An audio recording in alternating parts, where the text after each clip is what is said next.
no sé si hablar primero de política o de economía, pero en definitiva es como cara y contra cara de un proceso que se viene. ¿Cómo está planteado el 2015 visto desde hoy? Bueno, desde el punto de vista de la economía, el 2015 es un año que va a ser muy parecido al 2014 con algunas desmejoras. Yo no veo a esta altura del año que el gobierno tenga capacidad, voluntad y posibilidades de hacer un gran cambio en la economía argentina.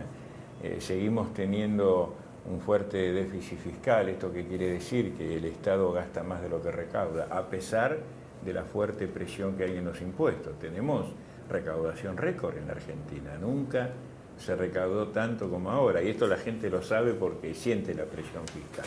Sin embargo, no alcanza porque hay un gran despilfarro en el gasto público, se gasta más de lo que corresponde, por supuesto más de lo que se recauda, eso genera un déficit, una necesidad de financiarlo con emisión monetaria, porque hoy Argentina no tiene acceso al crédito, y esto genera una fuerte presión inflacionaria, y la inflación es una fábrica de pobreza. Hoy tenemos un 30% de pobreza en la Argentina, que históricamente nunca lo tuvimos, salvo los picos de crisis, la hiperinflación de fines de los 80, la salida de la convertibilidad. El gobierno a veces tramposamente compara todo contra el 2001, que fue el peor año de la historia moderna argentina en cuanto a niveles de pobreza, empleo, pero si lo comparamos con un promedio histórico de la economía argentina, un 30% de pobreza es muy alto, ¿no? Ahora, ¿cómo se llega después de haber atravesado 2001, 2002, todo el proceso que ustedes lideraron?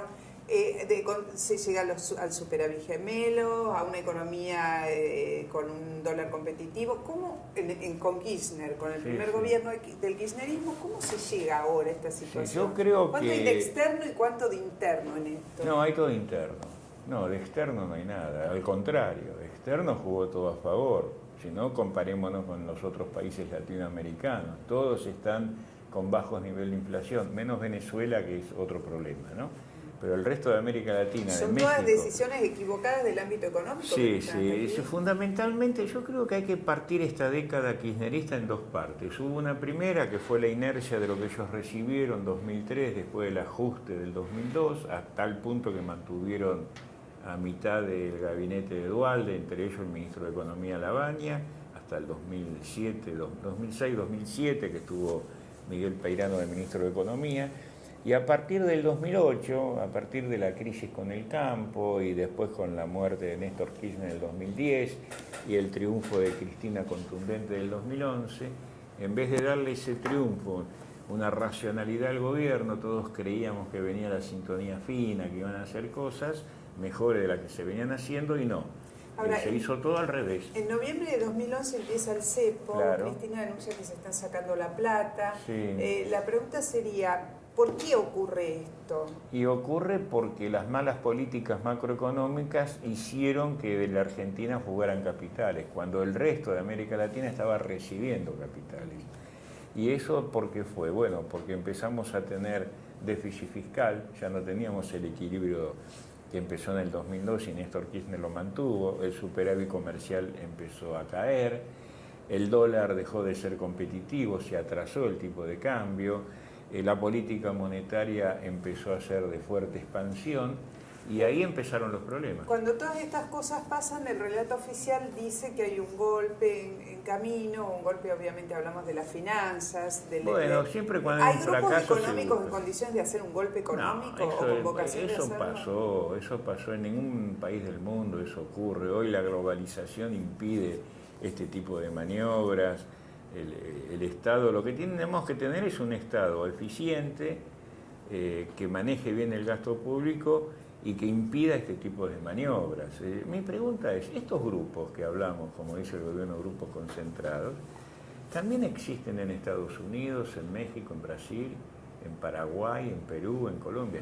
Son grupos globalizados, no es que están solo en la Argentina. Mi pregunta es, ¿por qué en esos países no le ocurre lo mismo? Porque están controlados a través de ¿qué? Primero, de políticas macroeconómicas sanas y segundo, de un Estado que es eficiente y que no negocia con los grupos concentrados. Entonces es fundamental ese cambio. Ahora, lo que está diciendo es que este gobierno negocia con los grupos concentrados. Claro, sí. Y ahí pregunto, ¿no? Estas denuncias de corrupción y esta matriz de comportamiento en cuanto a relación con lo público, con las empresas, digamos, los contratistas privados, Sí, sí. ¿En cuánto incide en la economía? Bueno, incide en dos aspectos. Primero en lo material, porque cuando yo digo que se gasta más de lo que se recauda es porque hay ineficiencia y despilfarro en el gasto público. La palabra despilfarro es una forma respetuosa de decir que hay corrupción, ¿no? Porque despilfarrar desde el Estado es también que se utilizan los fondos del pueblo para otros fines, y eso es corrupción. Entonces, ese despilfarro del gasto público se nota en dos aspectos, en el mayor déficit fiscal y en la baja de la moral. Porque mucha gente dice, bueno, si todos roban, si está acá todo el negocio y son funcionarios y viven bien, ¿yo por qué no voy a robar? O sea, es un mal ejemplo para el resto de la sociedad. Económicamente hay una incidencia muy importante en la economía, porque en el gasto público tenemos contratados que no trabajan en el Estado, informales, es decir, el Estado le paga salarios, el Estado nacional, sin contar el provincial y municipal, a miles de personas que ni siquiera van a trabajar, puestos políticos, favores políticos. Segundo, está el problema de los subsidios a las tarifas, en realidad a las empresas que prestan los servicios públicos. Acá se gastan el equivalente a 25.000 millones de dólares por año en subsidio a empresas. ¿A dónde va esa plata? Porque en el primer calor no tenemos luz, el gas, si hace frío, no está, el agua no es tan potable, los ferrocarriles ya sabemos cómo andan, con los accidentes y los muertos, el transporte público de pasajeros deja mucho que desear, Aerolíneas Argentinas necesita miles de millones de pesos por año para mantener que algunos pocos viajen, ni más que nada si son funcionarios. O sea, ahí hay un verdadero guitaducto que desvía el dinero de los subsidios económicos. Después está la obra pública. La obra pública, Argentina invierte el equivalente a 10.000 millones de dólares por año en obras públicas. En realidad tendrían que ser 15.000 millones, que es lo que necesitaría la Argentina para mantener los niveles de infraestructura para crecer. Estamos hablando de rutas, energía, puertos, comunicaciones. Bueno, hoy se gastan o se invierten 10.000 millones de dólares. No hay ni una obra pública contratada por el Estado que no esté denunciada de sobreprecio. Y son sobreprecios de hasta el 30%.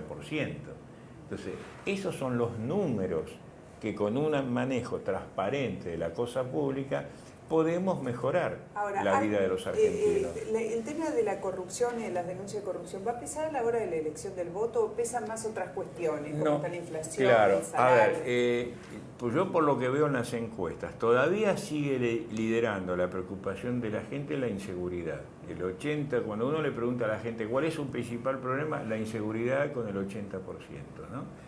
En segundo lugar están los problemas económicos ya, la inflación, la falta de empleo, el nivel de actividad, eso empieza a preocupar a la gente. Si uno suma hoy todos los problemas económicos, supera la inseguridad. Pero ya aparece la corrupción. Hasta hace unos meses atrás, la corrupción no llegaba al 6% de preocupación de la gente. En la última encuesta está arriba del 20%. ¿Van a arreglar o no van a arreglar con los buitres? No, yo creo que este gobierno ha perdido esa carrera, lamentablemente. Yo diría más que arreglar, hay que buscar una solución al tema de los holdouts. Se perdió una gran oportunidad por intereses políticos. El 30 de julio de este año, cuando había un acuerdo entre bancos privados y los holdouts para comprarle la deuda, y la presidenta de la Nación petardeó ese acuerdo, se sentía más cómodo con el relato patria o buitre, y lamentablemente se tomó un camino equivocado. Creo que este gobierno ha perdido su oportunidad, salvo que se produzca un colapso muy grande en el frente externo, que es probable, pero por ahora no se vislumbra. No creo que el gobierno quiera acordar con los holdouts.